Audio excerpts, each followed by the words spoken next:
नमस्कार, आप देख रहे हैं सी न्यूज भारत। मैं हूं आपके साथ स्नेहा सिंह। वक्त हो गया है न्यूज बुलेटिन का, तो चलिए इस बुलेटिन में हम जानते हैं कि कहां अतिक्रमण हटाने के नाम पर भेदभाव का नगर परिषद पर लगा आरोप, और इस बुलेटिन में जानेंगे कि कहां जन विश्वास यात्रा के बारे में दी गई जानकारी। ऐसी तमाम खबरों पर विस्तार से करेंगे चर्चा, तो चलिए शुरू करते हैं खबरों का सिलसिला। ग्वालियर जिले की भितरवार नगर परिषद के एक नागरिक ने नगर परिषद भितरवार पर आरोप लगाया है कि नगर परिषद भितरवार ने अतिक्रमण हटाने के मामले में भेदभाव एवं पक्षपातपूर्ण रवैया अपना रही है। अधिकतर देखा गया है कि भितरवार में वार्ड नंबर 1 से 15 तक सभी स्थानों पर भवनों का निर्माण किया गया है, जिनमें शासकीय भूमियों पर बनाए गए भवन भी शामिल हैं, लेकिन अधिकारियों को भनक तक नहीं लगी। वहीं पर कार्यवाही के नाम पर चिन्हित निशाना बनाकर परेशान किया जा रहा है। मेरे को यहाँ मेरा आज से नहीं 50 साल पूर्व से कब्जा है। इसके पूरे डॉक्यूमेंट्स हैं, नगर पंचायत की तरफ से मेरी पूरी रसीदें हुई हैं और उसका टैक्स भी बराबर भर रहा हूँ। पंचायत के टाइम से पूर्व जब भी हमारे पूर्वी थे, घाटमपुर मौजा हमारा स्वयं का था। ये इधर उधर के लोगों ने यहाँ आकर के घिरवा दिया ये नगर पंचायत ने। जबरदस्ती उनसे पैसे ले दे करके हम लोगों ने पैसा नहीं दिया तो मेरी मकान को नहीं बनने दिया। मेरी यहाँ मड़ियाँ बनी थी, पहले मकान बने हुए थे, उनको ध्वस्त किया जबरदस्ती। अगर आप मेरे आपको मैं पूरे आपको डॉक्यूमेंट्स बताऊंगा। मेरे ऊपर कोई भी प्रकार का कोई वैसा वो नहीं है कि मैं शासकीय जगह गिर रहा हूँ। आबादी भूमि है, हमारे ग्राम की भूमि है, गांव घाटमपुर ग्राम की मौजे की भूमि है और इसका बराबर टैक्स भर रहा हूँ। आज तक सन 71 से और सन 2021 तक का मेरे पास टैक्स है। नहीं, आपने ये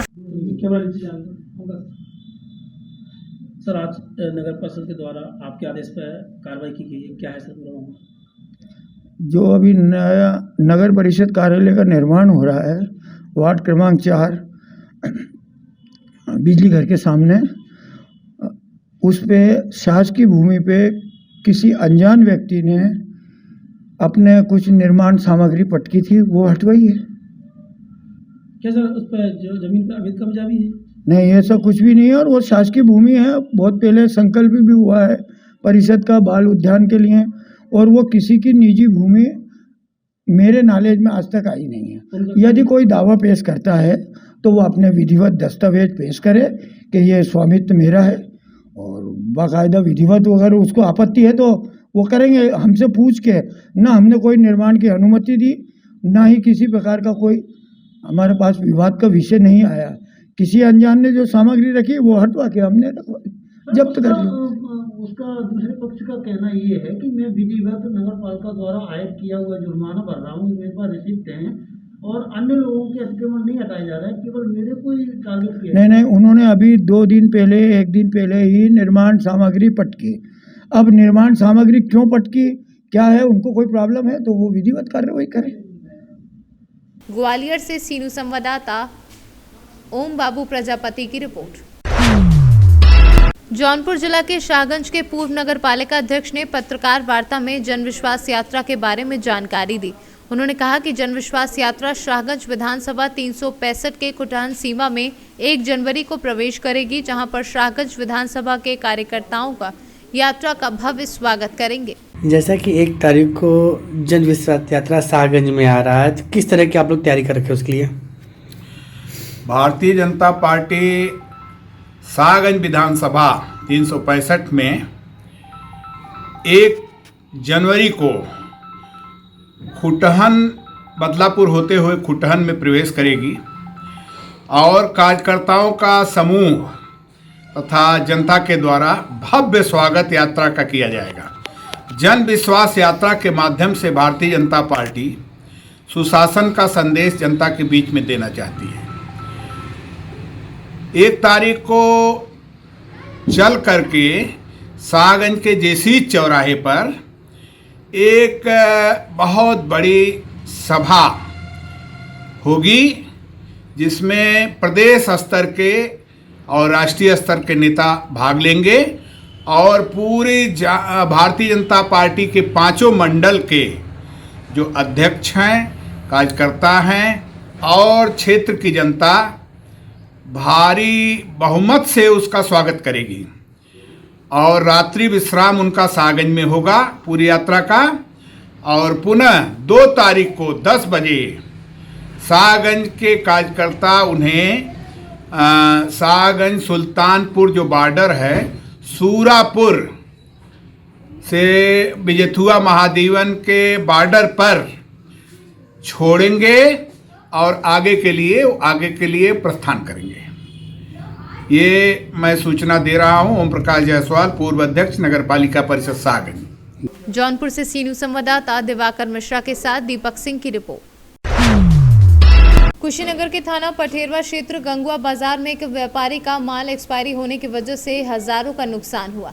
गंगुआ बाजार में मिठाई व अन्य जनरल दुकानों में बिकने वाले सामान का थोक विक्रेता का व्यापारी करते थे लक्ष्मीपुर के निवासी कन्हैया ठाकुर, और जब उन्होंने अपने गोदामों का जायजा लिया तो पता चला कि हजारों का सामान एक्सपायरी हो गया है।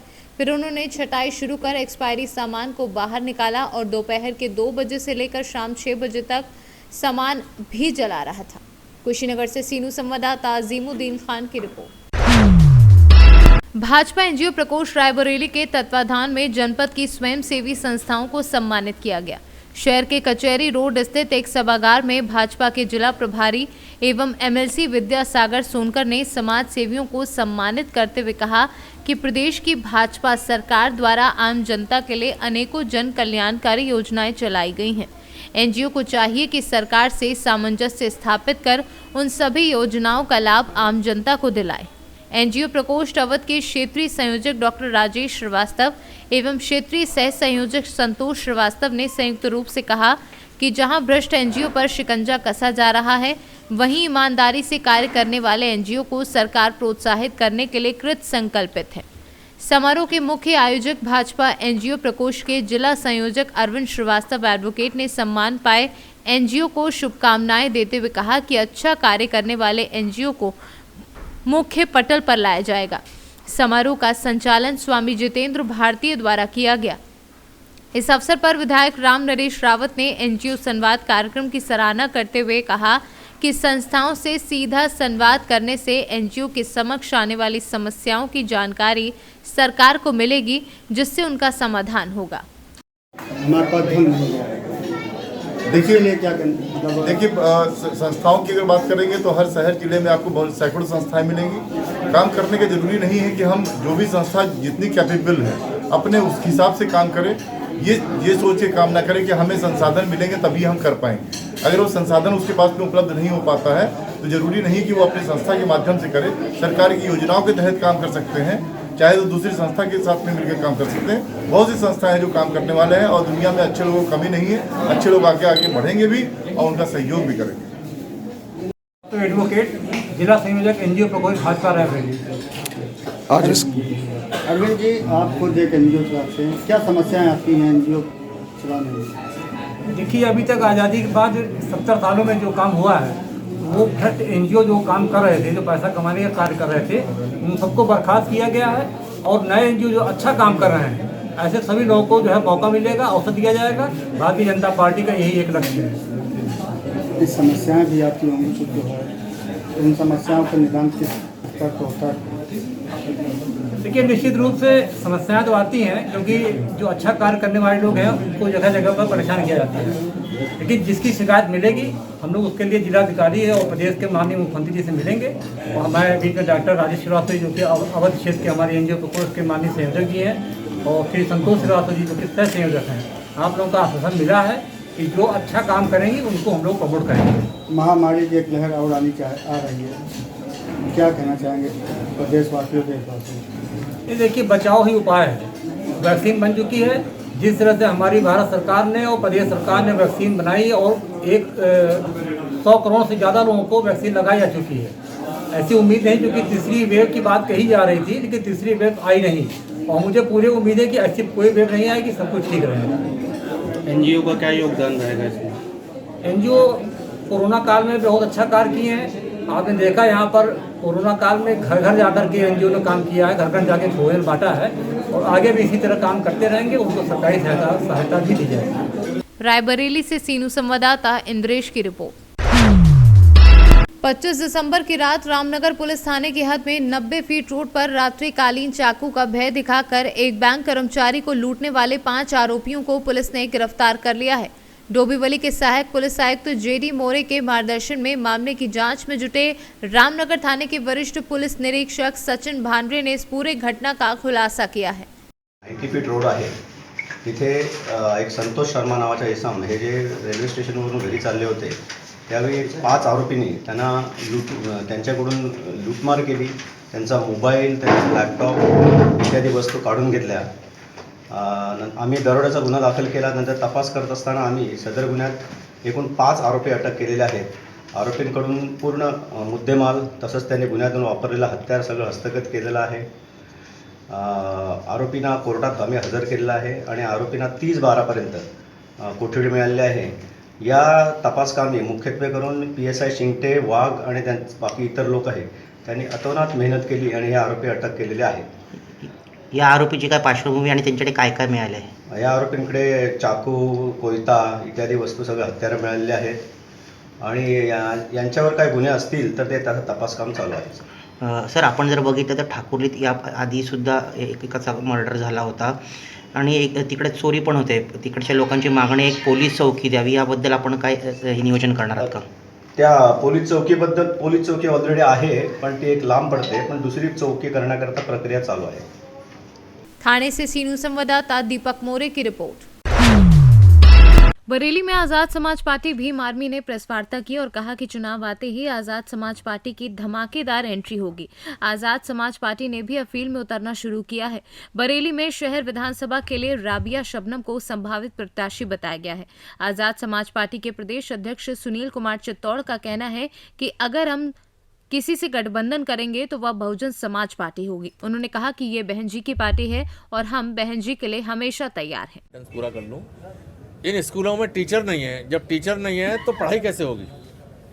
तो पढ़ाई लिखाई के नाम पर यहाँ बिल्कुल धोखा किया जा रहा है। इसलिए जो माँ बाप हैं वो अपने बच्चों को सरकारी स्कूलों में नहीं भेजते हैं, मजबूरी में उनको प्राइवेट स्कूलों में भेजना पड़ रहा है और प्राइवेट स्कूलों में फ़ीस 3,000 से लेकर 10,000 रुपये तक है। अब वहाँ हर आदमी अपने बच्चों को नहीं पढ़ा पा रहा है। 70% लोग लगभग हमारे लोग मजदूरी करते हैं और मजदूर अपने बच्चों को नहीं पढ़ा पाएंगे। तो ये इनडायरेक्ट वे में पढ़ाई को ख़त्म करने की साजिश की जा रही है। सर, गठबंधन को लेकर सबसे बड़ा सवाल ये है कि किसके साथ जा रहे हैं आप लोग? बहुजन समाज के हितों को ध्यान में रखते हुए माननीय राष्ट्रीय अध्यक्ष जी और हमारी राष्ट्रीय कोर कमेटी के लोगों ने ये निर्णय किया है कि हम जहाँ हमारे बहुजन समाज के लोगों का हित है, जहाँ बहुजन समाज के लोगों के लिए सुरक्षा है, न्याय है, विकास है, ऐसी विचारधारा वाली पार्टी को हम लोग गठबंधन करने के लिए बातचीत करेंगे। हमारी बातचीत चल भी रही है। शीघ्र ही मैं समझता हूँ 3-4-6 दिन के अंदर ये आप सबके समक्ष, पूरे उत्तर प्रदेश की जनता के समक्ष जो भी निर्णय होने जा रहा है आ जाएगा। सर, बसपा क्या प्राथमिकता में है सबसे पहले? सबसे पहले तो माननीय राष्ट्रीय अध्यक्ष जी ने और हमारी राष्ट्रीय कोर कमेटी ने यही निर्णय लिया और वो स्टेटमेंट भी दिया लगभग 1 महीने पहले माननीय राष्ट्रीय अध्यक्ष जी के द्वारा। आप जैसे बंधुवर हमारे पत्रकार साथियों ने पूछा माननीय राष्ट्रीय अध्यक्ष जी से, तो उन्होंने स्पष्ट कहा कि राष्ट्रीय कोर कमेटी ने ये निर्णय लिया है कि हम गठबंधन करेंगे तो सबसे पहले हमारी प्राथमिकता बहुजन समाज पार्टी है। अब चूंकि बहुजन समाज पार्टी की तरफ से कोई जवाब नहीं मिला है तो हमने ऐसा मान लिया है कि उनकी उत्सुकता हमारे साथ चलने की नहीं है। बसपा बिल्कुल शांत बैठी हुई है, इस समय बिल्कुल फील्ड में नहीं है, तो ऐसे में आप अपने लिए कहाँ पाएंगे अगर गठबंधन करेंगे तो? बसपा फील्ड में नहीं है। अब ये ऐसा आप कह रहे हैं तो अच्छा है, नहीं है फील्ड में तो हम लोग बहुजन समाज के लोगों के दुख दर्द को दूर करने के लिए आज़ाद समाज पार्टी बना के उत्तर प्रदेश और देश के कोने कोने में हमारे लोग संघर्ष कर रहे हैं। हम लोग बहुजन समाज के हितों को ध्यान में रख के ही मैदान में आए हैं, क्योंकि माननीय बहन जी अब लगभग 60-67 साल की हो गई और ज़्यादा भागदौड़ करने की स्थिति में नहीं है। तो हर पार्टी के अंदर नए नए नेतृत्व पैदा हुए। माननीय मुलायम सिंह यादव जी जब बुजुर्ग हुए तो उन्होंने अपने बेटों को आगे किया। माननीय लालू प्रसाद यादव जी बुजुर्ग हुए तो उन्होंने अपने बेटों को आगे किया। माननीय सोनिया गांधी जी बुजुर्ग हुई तो उन्होंने अपने बच्चों को आगे किया। अब चूंकि बहन जी ने शादी नहीं की है तो ऐसी स्थिति में। बरेली से सीनू संवाददाता विनय चौहान की रिपोर्ट। अवागढ़ में एटा जिले के अलीगंज निवासी सीमेंट व्यवसायी संदीप गुप्ता की 27 दिसंबर को अलीगढ़ में अज्ञात हमलावरों द्वारा गोली मारकर हत्या करने के बाद जनपद एटा ही नहीं बल्कि पूरे प्रदेश भर में व्यापारियों के साथ ही आम जनता में उबाल देखने को मिल रहा है और उसी मामले को लेकर हत्याकांड के दोषियों के शीघ्र गिरफ्तारी के साथ ही फांसी की सजा दिलाए जाने की मांग करते हुए अवागढ़ में शाम 6 बजे व्यापारियों द्वारा रोडवेज बस स्टैंड से मेन मार्केट होते हुए ब्लॉक परिसर स्थित शहीद स्थल तक कैंडल मार्च निकाला गया और दोषियों की शीघ्र गिरफ्तारी के साथ फांसी दिए जाने की भी मांग की गई। एटा से सीनू संवाददाता राघवेंद्र अग्रिया की रिपोर्ट। जौनपुर में बीजेपी की जन विश्वास यात्रा के आगमन को लेकर बीजेपी नेता व कार्यकर्ता तैयारियों में जुटे हैं। जौनपुर में बीजेपी की जन विश्वास यात्रा 3 दिनों तक जनपद के तमाम विधानसभा क्षेत्र में पहुंचेगी। वहीं शाहगंज विधानसभा क्षेत्र में बीजेपी की जन विश्वास यात्रा के आगमन में बीजेपी के शाहगंज विधानसभा क्षेत्र के वरिष्ठ नेता सूर्य प्रकाश सिंह मुन्ना ने बताया कि जन विश्वास यात्रा की तैयारी में बीजेपी के कार्यकर्ता जुटे हैं। भव्य तरीके से यात्रा का शाहगंज विधानसभा क्षेत्र में स्वागत किया जाएगा। 30 तारीख को जौनपुर जनपद में आते हुए यहाँ पर शाम को पहुँचेगी और 1 को फिर सुबह यहाँ से निकलते हुए सूरापुर होते हुए आगे की प्रस्थान कर जाएगी। आप सागम विधानसभा क्षेत्र के नेता हैं और क्या लग रहा है क्या मुद्दा रहेगी इस बार चुनाव को लेकर और क्या कितना विकास हुआ सागम विधानसभा क्षेत्र में? सागम विकास जो है सागम जो ये फैजाबाद रोड है ये 4 लेन के लिए पैसा स्वीकृत हो देखा जा रहा है 2 बार सपा के विधायक रहे। कितना विकास हुआ सागम विधानसभा क्षेत्र में? कितना क्या सपा के विधायक को विकास से मतलब ही नहीं है। उन लोग अपना निजी काम में ही मस्त रहे, अपने घर परिवार को बढ़ाते रहे और उनके बारे में पूरा जनता जानती है कि वो केवल लफंगई और गुंडई के बल पे शासन करना चाहते हैं। शासन नहीं है 30 मिनट योगी के डर के मारी कुछ कर नहीं सकते, करें तो जेल चले जाएंगे। नहीं, आप मानते हैं सागम विधानसभा क्षेत्र में विकास हुआ कि नहीं? एकदम विकास हुआ। आप सड़कें घूम लीजिए, जो नेशनल हाईवे या राष्ट्रीय राजमार्ग छोड़ दीजिए तो आप जब अंदर जाएंगे तमाम सड़कें उपेक्षित हैं। नहरों में पानी नहीं है आ रहा था उस समय जब, अब आज तो कम से कम वो पानी दिखाई दे रहा है। नेताजी डबल इंजन की सरकार आपकी है तो आखिर विकास क्यों पीछे रहा? कारण क्या है? जनप्रतिनिधि सुस्त है। हमारा जो विकास होता है उसमें जनप्रतिनिधि का बड़ा योगदान होता है। वो प्रपोजल भिजवाता है जिलों से और तब उस पर पैसा स्वीकृत होता जाता है। और जनप्रतिनिधि जब अपने में मस्त रहेगा वो जनता की चिंता ही नहीं करेगा।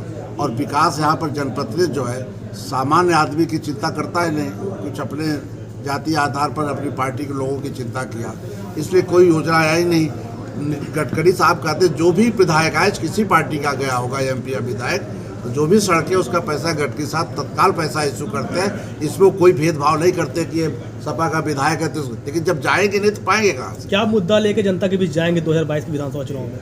2022 के चुनाव में हम आपको बताए ना कि ऊर्जा के क्षेत्र में जो बच गए हैं काम उसको पूरा करेंगे, सड़कें बढ़िया करेंगे, लॉ एंड ऑर्डर पर जाएंगे और जो गरीब लोग हैं सबको मकान मिल जाएगा 2024 तक। एक आखिरी सवाल, अखिलेश जी कहते हैं बीजेपी की रैली और यात्रा में जो सरकारी भीड़ देखने को मिलती है, अखिलेश जी भी अपना यात्रा लेके चल रहे हैं, तमाम लाल टोपी जो देखने को, क्या लगता है इस विश्वास यात्रा का कितना विश्वास जनता का? देखिए लाल टोपी वाले पूरा वोट ही सड़क पर दिखाई देता है, उनका वोटर सड़क पे आ जाता है। जितना सड़क पे दिखाई दे रहे हैं वही उनके वोटर हैं। हमारे यहाँ क्या है, हमारा कार्यकर्ता पढ़ा लिखा है, व्यापारी है, बिजनेसमैन है, नौकरी पेशा है, वो अपने काम धंधे को छोड़ करके रैली में केवल कार्यकर्ता आते हैं और जनता जो है जो हमारे सपोर्ट। जैसा कि सागंज विधानसभा में चुनाव का दौर चल रहा है, ऐसे में यहाँ पर जन विश्वास यात्रा को लेकर पत्रकार वार्ता का आयोजन किया गया है जिसमें सूर्य प्रकाश सिंह मुन्ना जी हैं। आइए इनसे जानते हैं कि क्या यात्रा है, इसके बारे में सर जानकारी दीजिए। यात्रा 30 तारीख को जौनपुर जनपद में प्रवेश करते हुए शाम को जो है यहाँ सागंज विधानसभा में पहुँचेगी, नगर में रुकेगी और 1 तारीख को यहाँ से जो है प्रस्थान करेगी सूरापुर होते हुए सुल्तानपुर की तरफ। जैसा कि इन्होंने बताया कि यहाँ पे यात्रा रहेगी, 1 दिन रुकेगी, सर इसमें आपकी क्या भूमिका रही, किस तरह से आपके कार्यकर्ता सहयोग कर रहे हैं? हमारे कार्यकर्ता बहुत उत्साह है हमारे कार्यकर्ता में। सभी कार्यकर्ता अधिक से अधिक यात्रा में सहयोग कर रहे हैं, उपस्थित रहेंगे और हमारे नेताओं का मार्गदर्शन प्राप्त करेंगे और ऊर्जा लेकर के गांव-गांव में अपने पार्टी की विजय के लिए निरंतर काम करेंगे। जी, आपको बता देना चाहेंगे कि सूर्य प्रकाश मुन्ना जी ने बताया कि यात्रा निश्चित तौर पर जो है कि लोगों में उत्साह भरेगा और बड़े नेताओं के जो भी यहाँ पे जन संदेश होंगे, जो उनके मैसेज होगा लोगों तक पहुँचेगा और उसका जो है कि लाभ मिलेगा। दीपक सिंह, सी न्यूज़ भारत। जौनपुर से सीनू संवाददाता दिवाकर मिश्रा के साथ दीपक सिंह की रिपोर्ट। सागर कलेक्ट्रेट में राहतगढ़ के बमोरी सेठ गांव के 28 वर्षीय मूलचंद कुशवाहा पटेल ने अपने पिता और चाचा पर प्रताड़ना के आरोप लगाते हुए ज्ञापन दिया है। साथ ही कहा है कि पिताजी मेरा बयान कराना नहीं चाहते और मुझे मानसिक और शारीरिक रूप से प्रताड़ित कर रहे हैं। कहाँ से आए हैं आप? ग्राम बमोरी सीट से। हाँ, क्या समस्या लेके कलेक्ट्रेट आए? ये क्या कि हमारे घर हम मजदूरी करते हैं, घर पे काम करते हैं, कुका खोदते हैं, पानी कराया हमारे पे हम काम करते हैं। हमारे पिताजी ने शादी कराई नहीं, हम बुजुर्ग रहेंगे। हाँ। इसलिए हम उनसे परेशान हैं। हमारे परिवार वाले जो काट करते। आप कितने भाई लोग हो? हम 5 भाई हैं, एक बहन है जी। कितनों की शादी हो गई? एक की शादी नहीं हुई है। आपकी भी नहीं करवा रहे? आपकी हमारी भैया है, सब ऐसे फिर रहे होंगे। सब ऐसे हैं कि क्या परेशानी में अपन भाइयों को साथ मिले तो भैया भी हमारी नहीं सुनते हैं। हाँ। भैया अपनी चलते हैं कि हम तुमके कहीं में लगे कि भाई इनकी सुनो नहीं। हाँ। क्योंकि अब जो लगे है कि ज़मीन है कि हम कब्जे में कर लें, हम कर लें, ये कर लें, वो कर लें, बल्कि जमाने की बहुत सी बातें सोच रहा है आदमी। आप क्या करते हैं? अब हम मजदूरी किसानी करते हैं, खेती। और पिताजी क्या करते? भी कुछ नहीं, बुजुर्ग रखेंगे भी। कोई शादी नहीं करवा रहे, कोई कारण है? कोई विशेष कारण कुछ नहीं है, अकेले ये है कि उनको ये कि हम 5 भाई हैंगे। हाँ। 2 एकड़ धरती है जी, तो उसमें कोई तेरा आदमी कर नहीं रहा, सोच रहा है कि हमारी हो जाए, हमारी जाए या तो हमारी हर प्ले में कुछ नहीं मिले, जी जाए भाग जाए। कितनी उम्र हो गई आपकी? हमारी 28 साल हो गई हमारी। अच्छा, कितने तक पढ़े हैं आप? हम 8वीं तक पढ़े हैं। अभी आप यहाँ आए हैं, कोई क्या आश्वासन मिला? शादी हो जाएगी? अभी तो क्या है कि अभी दन दिया है, शादी का भी किया है, कुछ समाज में भी देना चाहते हैं अपन। हाँ। तो वो भी अपन सोच रहे हैं कि भगवान कहीं से भी इस बार हमारा घर जो बिगड़ा है, हाँ। 3-13 है घर, वो उसको सुधार। समाज में आपने अपनी बात रखी? अभी समाज में तो नहीं रखी मैंने, अपन एक मैटर भेज रहे हैं, तो वो अब जो कुछ हुआ आगे भगवान करे तो हमारी समस्या आप लोग। पिताजी से नहीं कहते आपकी शादी करवाओ? हमारे पिताजी बुजुर्ग भी कह रहे कि हम शादी नहीं कर रहे हैं, भी कह हम खटिया पे ऐसे कहीं नहीं जाएंगे, हमें तभी बैठे हम नहीं करेंगे शादी। आप ना आपकी करेंगे ना किसी और की? किसी की नहीं करेंगे। जिस पटेल कह रहे कि हम नहीं करेंगे, जहाँ हमारी बस किया नहीं, हम कहीं जा रहे हैं तो गए नहीं, कहीं 4 महीने बैठी नहीं, उठिया नहीं, रिश्तेदारी में गए, न पंगत न ब्याह शादी कहीं नहीं गए, न किसी के संबंध बनवाए, न किसी के करे। हम जाते हैं पंगतों में, हमें ब्याह शादियों में जाते हैं, हमें खर्चा करते हैं, हमें है ना, सब व्यवस्था हमें मिलाते हैं घर की पूरी। सागर से सीनू संवाददाता अभिषेक रजक की रिपोर्ट। मामला बदरवास थाना के अंतर्गत आने वाले ग्राम श्रीपुर का है। श्रीपुर देवासी श्रीपाल केवट की पुत्री ललिता केवट 14 वर्षीय बालिका की कीटनाशक के सेवन करने से मौत हो गई। पोस्टमार्टम के दौरान डॉक्टर ने बताया कि बदरवास हॉस्पिटल में लाने से पहले 4-5 घंटे पहले इन्होंने घर पर ही बताया कि अगर सही टाइम पर लाते तो कुछ तो हो पाता, लेकिन ये लोग मृतक को लाने में काफी लेट हो गए और उसने अपना दम तोड़ दिया। क्या नाम है आपका? दादा, जो अभी आपकी बेटी ने जो हुआ है, कैसे क्या हुआ है? क्या पता, मैं बकरी में। तो पहले घर में कोई विवाद था या पर? नहीं, कुछ विवाद नहीं, बच्ची है ये, वो छोटी। तो उसने क्या खाया है? कुछ पता नहीं है मुझे को। कोई पहले पुराना मामला हो? नहीं, कोई मामला ही नहीं है कदा साहब। कितनी उम्र बच्ची की? बच्ची की उम्र हुई 14-15 साल। क्या नाम बेटिया का? ललिता। सर, अभी श्रीपुर में घटना हुई है, किसी 14 वर्षीय बालिका की मौत हुई। सर, पीएमओ होने में सर आपको क्या लगा, क्या कारण लगे उसमें मृतक के? अभी क्या है, मृत जो बच्ची आई थी वो उसकी माता के द्वारा बताया गया है कि कीटनाशक का उसने सेवन कर लिया है, कोई पुड़िया वगैरह, तो उसका और बाद में इलाज के दौरान उसकी मृत्यु हो गई है। तो अभी मैंने पीएम किया है और मैं इसकी रिपोर्ट जल्दी तैयार करके थाने में भिजवा दूँगा और बाकी कीटनाशक का सेवन करना बताया गया है। आपका नाम? डॉक्टर नितिन श्रीवास्तव। शिवपुरी से सीनू संवाददाता शिवम की रिपोर्ट। फिलहाल इस न्यूज बुलेटिन में बस इतना ही। देश विदेश की ऐसी तमाम खबरों को देखने के लिए बने रहें सी न्यूज भारत के साथ।